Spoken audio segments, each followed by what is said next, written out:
Vous vous souvenez de Fallou Cham, ce jeune élève sourd, muet et autiste qui avait brillé au premier trimestre en terminant premier de sa classe avec une moyenne de 9,26 sur 10.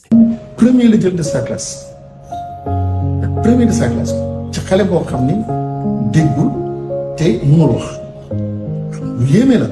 Eh bien, il vient encore de frapper fort. Cette fois, il décroche la deuxième place avec une moyenne impressionnante de 8,98 sur 10. Une performance qui fait la fierté de sa famille et en premier lieu, son père, Mohamedou Cham. Oui, vraiment, commencement bi affaire bi bett na ma quoi bett na mais aussi kontaan naa ci trop xam nga koo xam ne mënul wax xam nga yëpp ay gestes lay def xam nga yàlla dogal mu dugg ci benn école maître yi jàppale ko xam nga ba mu jël première loolu dama ci ànd ndax mbégte quoi dama ci ànd mbégte bu baax quoi parce que vraiment bett na ma quoi aussi mais intelligent na quoi machallah. Grâce à l'accompagnement de Special Olympics, Fallou a trouvé sa place dans une école inclusive où il peut pleinement s'épanouir. En plus de sa détermination, cet enfant bénéficie d'un cadre familial propice à sa situation. Son père, qui avait détecté très tôt ses particularités, n'a jamais cessé de croire en lui.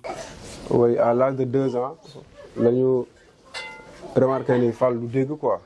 waaw dafa am benn jour ma koy woo ba sonn xam nga dégg ma après suma mère moom ni kii noppi du dégg quoi voilà sur la nekk di dem di ko traité ba nii daal après amuñ suñu résultat ñu xam ni yàlla noonu la ko bëggee quoi ñu sant si yàlla bu baax tamit quoi. Bien que moyennement connu au Sénégal, les troubles du spectre de l'autisme concerneraient environ un enfant sur 160, soit 0,8% des enfants âgés de 4 ans. C'est un ensemble de troubles neurodéveloppementaux. C'est un regroupement de troubles qui s'est fait de façon assez récente et qui concerne un ensemble de troubles marqués par leur caractère, disons, très précoce dans la vie du sujet. Donc ça arrive souvent dès la naissance et qui persiste quasiment toute la vie. C'est ainsi qu'on pense qu'effectivement, il y a une sorte de regroupement de facteurs qui impliquent toujours des aspects génétiques et qui doivent pouvoir donc être suffisamment bien organisés pour que l'autisme arrive. Des hypothèses concernant l'alimentation, des vaccins, des médicaments, on n'a pas grand-chose, sauf par exemple pour les femmes enceintes qui prennent certains médicaments comme la dépakine, donc le valproate, sodium, donc acide valproïque.